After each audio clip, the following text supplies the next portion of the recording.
evening, viewers. This evening, we bring to you a very distinguished banker and professional.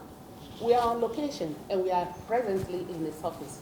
His name is Dr. Richmond Otu Ahene, and we will have some tete-a-tete with him. Don't go anywhere. The program is sponsored by Dole Yogurt, Paradise Water, and Securities and Exchange Commission. Dole Yogurt, they have given me a very long write-up to talk about their product. They are saying, for a great start of your day, trust Dole Yogurt. Dole fruit yogurt is delicious, creamy, and thick, and it's your best choice of refreshment any day during your busy schedules and relaxing moments. It comes in fruit cocktail, strawberry, vanilla, and natural flavors. Dole yogurt is very nutritious. It strengthens your teeth and helps lower your cholesterol levels. Your Choices fruit yogurt also aids in weight management. It aids in weight management, fights anemia, vaginal infections, and cancer.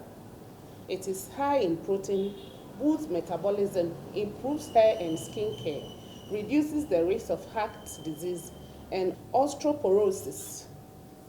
A cup of Dole yogurt a day gives 49% of daily calcium, and the minerals are essential for your severe biological processes such as regulating blood pressure, metabolism, and bone health. Dole yogurt, you need more and more and more. We'll be right back after this commercial.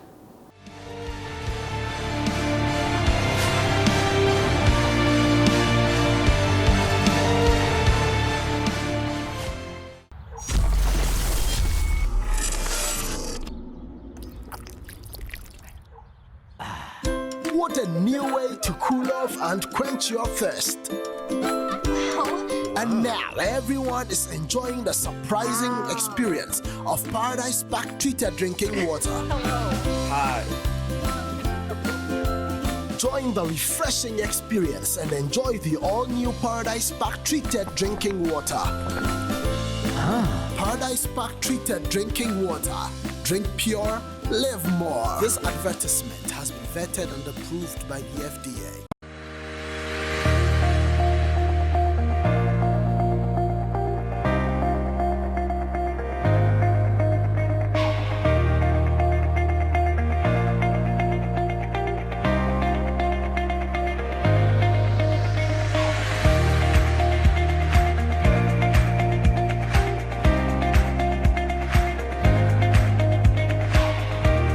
Dole? We want more.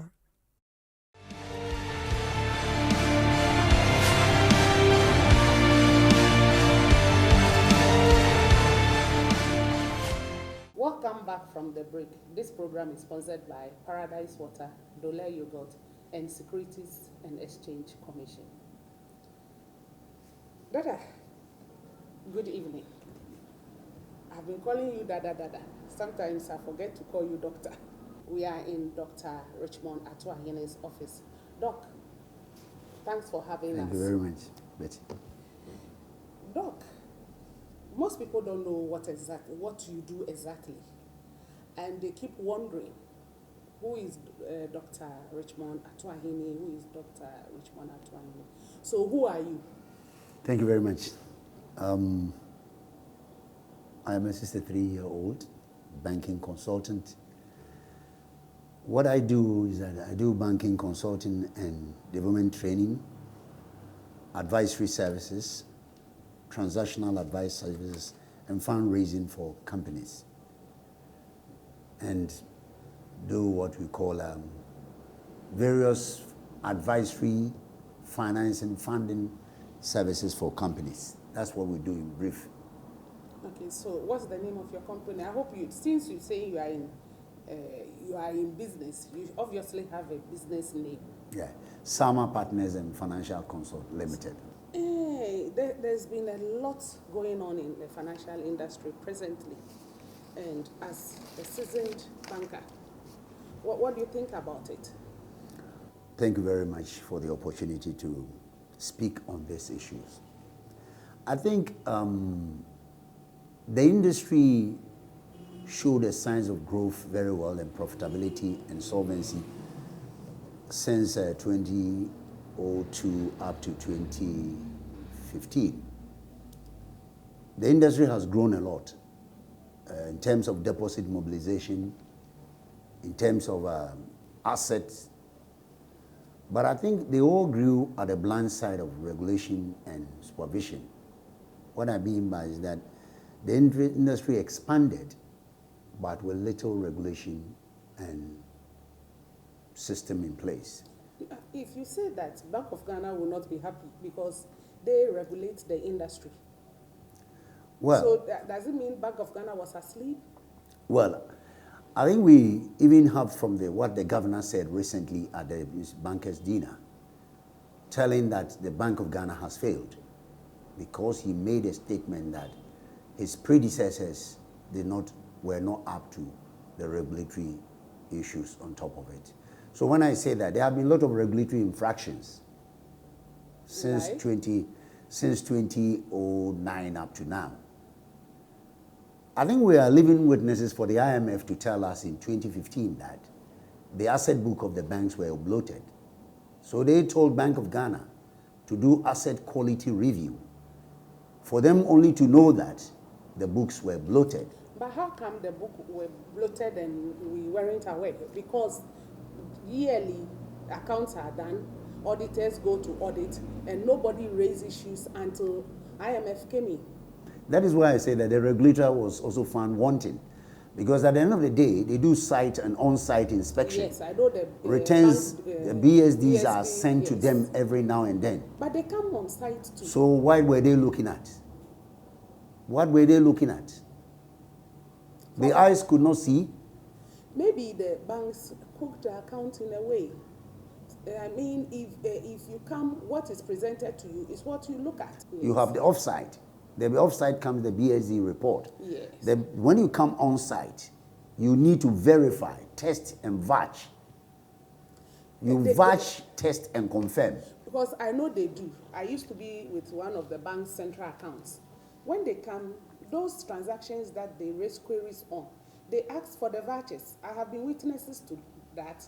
I have given out vouchers that they have looked at and all. So I don't know why you are saying they failed. What I'm saying that they failed because an asset book, every bank has got a loan book. Yes. And the loan books are even before classified by Bank of Ghana, current, OLEM, yes. Substandard, Yes. Doubtful, and losses. Losses. But when the IFRS 9 came in and the IAS 32, Yeah. 39, it was required that we should do aggressive loan book review. And this thing has gone on all the while. The reason why I say it has failed is that in the year 2009, the total non-performing asset was 16.2% 16.2 million. of the total loan book of the whole industry. 16.2%. So for every 100 cities, 16.2 was wrong, bad.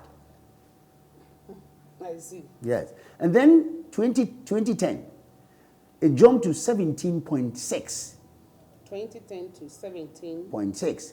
0.6. Then it dropped down to 14.1 In what year? in 2011. In 2011. And then in 2012, it came to 13.5, 6. Starting to shoot up again.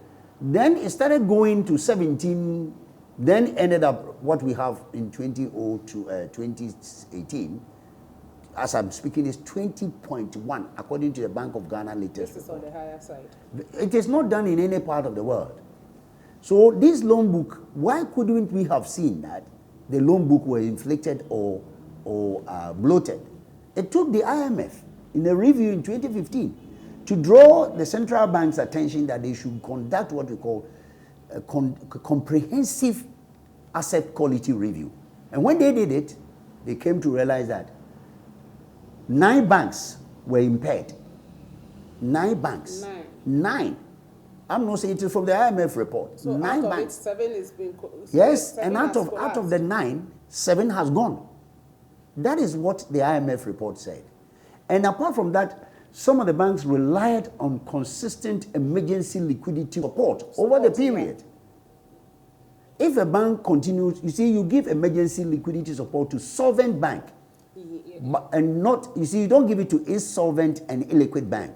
You give it to the solvent but illiquid bank to support them to come out. All these things have transpired over the years. I want you to explain solvent and liquid, because illiquid being that the bank is okay on its foot, but only that it is not solvent. It hasn't got enough cash to trade with. That is illiquid. That is liquid.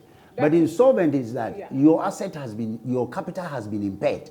Okay. You are talking about negative capital adequacy ratio. Okay. That it makes you insolvent. Like immediately you fall below the required limit of the Bank of Ghana said 10% regulatory limit. Yeah. If you fall below it, you are just getting insolvent. So that was what happened to the banks that the liquidity support was given to. Yeah, normally you give liquidity support to a bank that is solvent, but not illiquid. Okay. Liquid means that, you know, when we go to clearing overnight, you might have challenges. Yeah. But the Bank of Ghana may decide to support you so that you come back to a better position when you're able to mobilize more deposit and your loan book improved. That was what happened. I think they were capitalized by Bank of Ghana. Then cooperative bank monies were put in by the central bank so that it can come out of their. That was under the fence up, yes. the fence up 1 and 2. Yeah. They needed to bail them out Yes. to come out, but unfortunately they later went under. Down. Yeah. And that is what has happened again, because I remember they were recapitalized twice, and at the end of the day they went down. Wasn't that a lesson enough? You know, that is why I've always said that recapitalization is not only a solution, it's a temporary solution. You need to get your acts right. When I say you need to have your regulatory, a very strong and robust regulation, so that you will detect this earlier, so that it doesn't get to the point that we are. Again, you need to look at your whole corporate governance issues. What I mean by corporate governance is if you see a connected lending, related lending, this actually kills the bank. Yeah. I mean, if you remember cooperative and BAC, it was about checks, kiting and all those things given to certain group of people. And they loan more than 25% of their assets, single obligor. Single And the law frown it. Yes. But if you go to what is happening, it's also exceeded, some of them have exceeded the single obligor That's limit. for the present 7 banks that went down. Yes, most of them exceeded it. But where was Bank of Ghana? That is where the question I tell you that they failed in their regulatory actions because they should have noticed it. Was it the bank hiding information? You can run but cannot hide. Because you see, when you send the off-site, when we come on-site, we will have to batch test. Make sure that what you're telling us tallies with what we receive. But even if they hide by sending you false information, when you come on site, with your systems up, you'll be able to stop it. So that is where I say they have failed. You see, failed again, you over-license the banks. What I'm saying is that, once I said they failed, within a period of 2006 to 2013, we have grown from 26 banks to 34. 34. Yes. Because you see, what was the name of the last one? Construction. Yeah. What the point that amazes me is that a company registers as a savings and loans company, and then no systems you put in place is upgraded into universal banking. A universal banking license, those of you who don't know, it is the biggest of all the licenses. Yeah. Because you can do so many things at the same time. I mean, those savings and loans should not have been upgraded. Should not have been graded.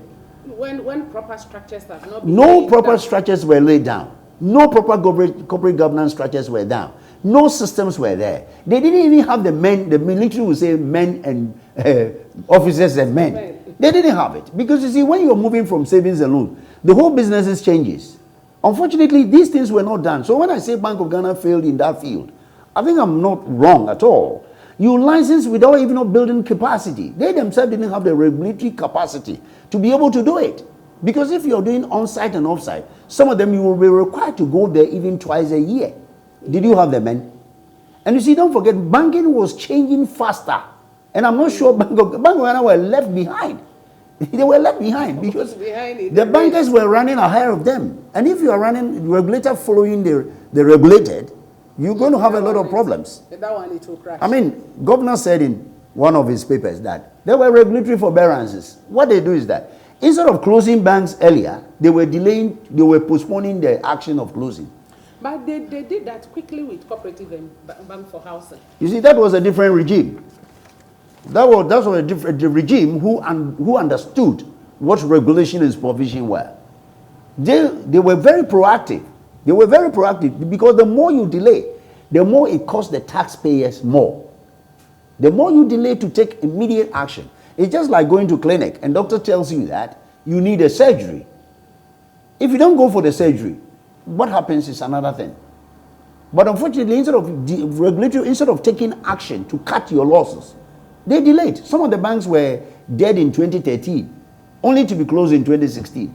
Today is costing us, the taxpayer, which I'm a taxpayer, it's costing it close to about 10 billion, which is even bigger than the capex, the capital expenditure of government in 2017. That is it. But the point is that even let us go back the crisis. You see, apart from the bank's corporate governance and regulatory failure, the microeconomic instability from 2008 up to 2017 has also facilitated the collapse of some of the banks. We'll come to that. Doc. We'll take a short break. This program is sponsored by Dole Yogurt, Securities and Exchange Commission, and Paradise Water.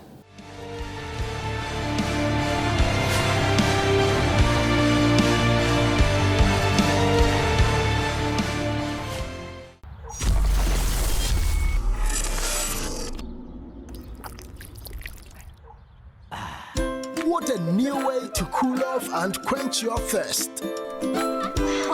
And now everyone is enjoying the surprising experience of Paradise Pack treated drinking water. Hi. Join the refreshing experience and enjoy the all-new Paradise Pack treated drinking water. Paradise Pack treated drinking water. Drink pure, live more. This advertisement has been vetted and approved by the FDA.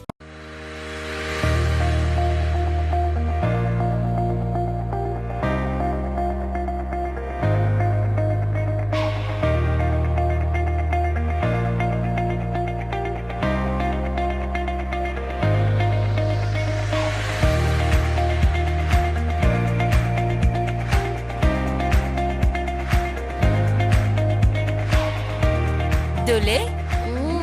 We want more.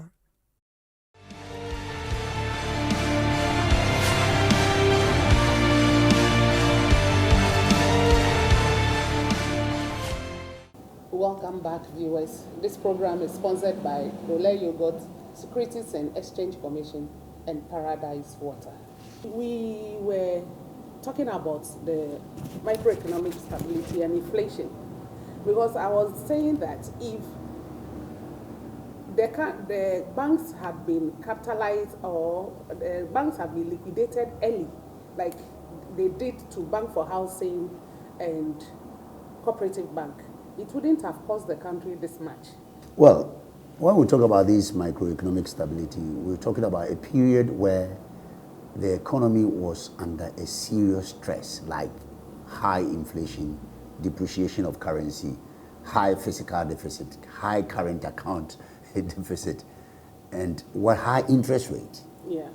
The period we're talking about, all these things, signs were there. The fiscal government was borrowing excessively. Especially locally, because the T-bill went as high as 40%. And when the T-bill is 20% or even 30%, 20%, let's put 20%, it means you're setting a benchmark for the way the bank should mobilize. Yes. Because no bank will be able to attract a deposit less than 20%.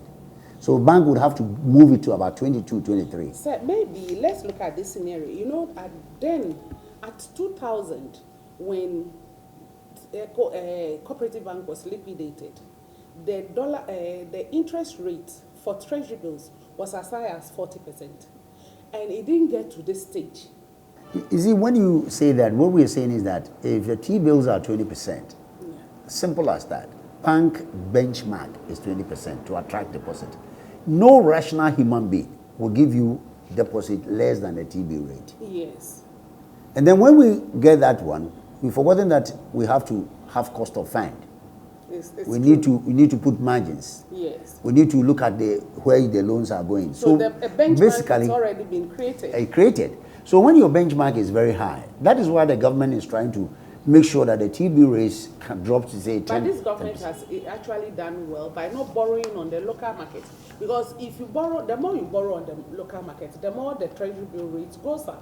Well, it depends upon how you borrow. You see, you can do a structured borrowing, which means that it may not surface as part of your balance sheet at the moment. But in future, it will hit you hard. So I believe that if you borrow and put it in a productive use, when I say productive use, I would borrow to look at the various export sectors that we need to revamp so that in the next 5 years, we'll be able to generate more foreign exchange.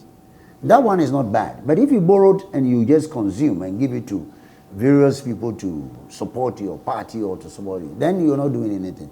If you borrow and put it in a productive use, and I mean in Ghana, productive use is the agricultural sector with the aim of improving exports.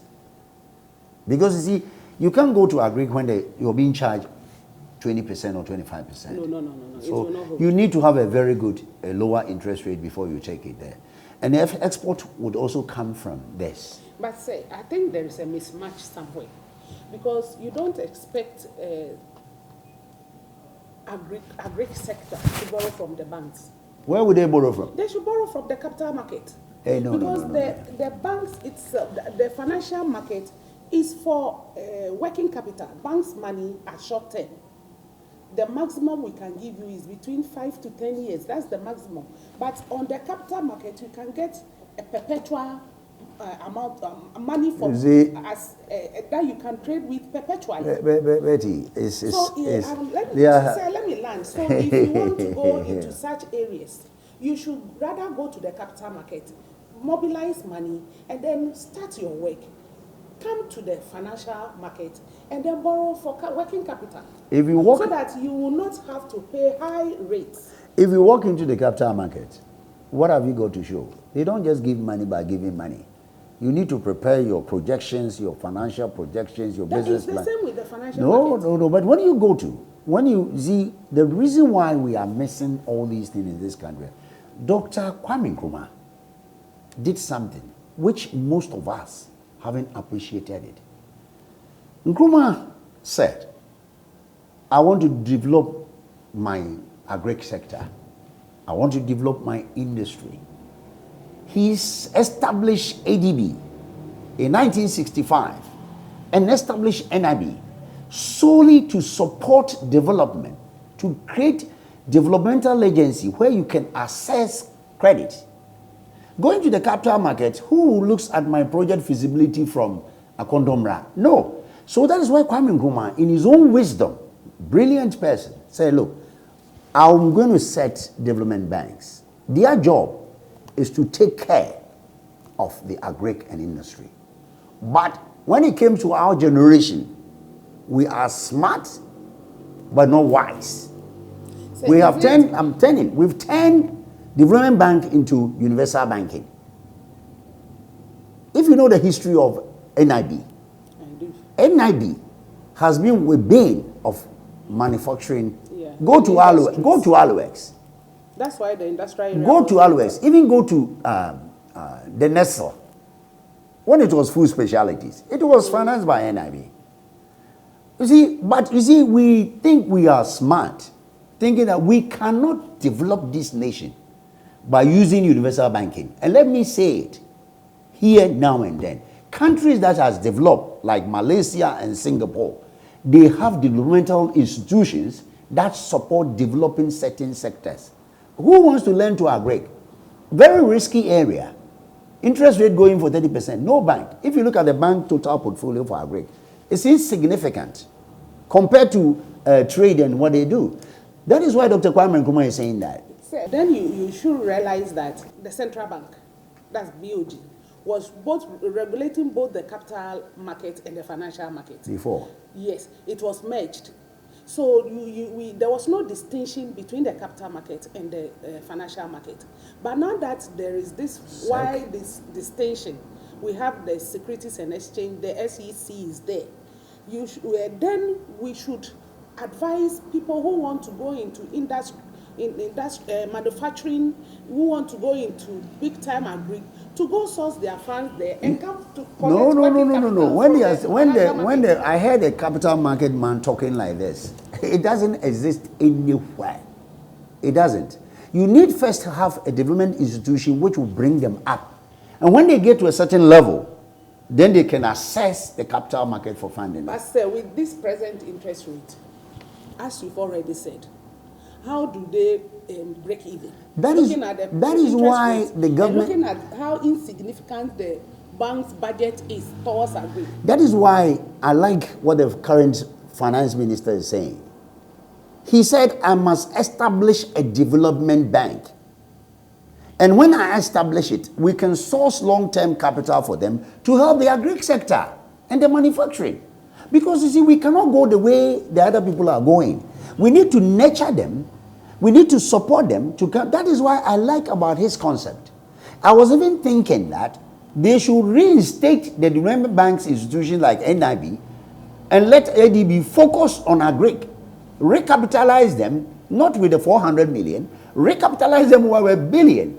In Nigeria, if you go to Nigeria, they have established development banks who are assisting even some of the retail banks.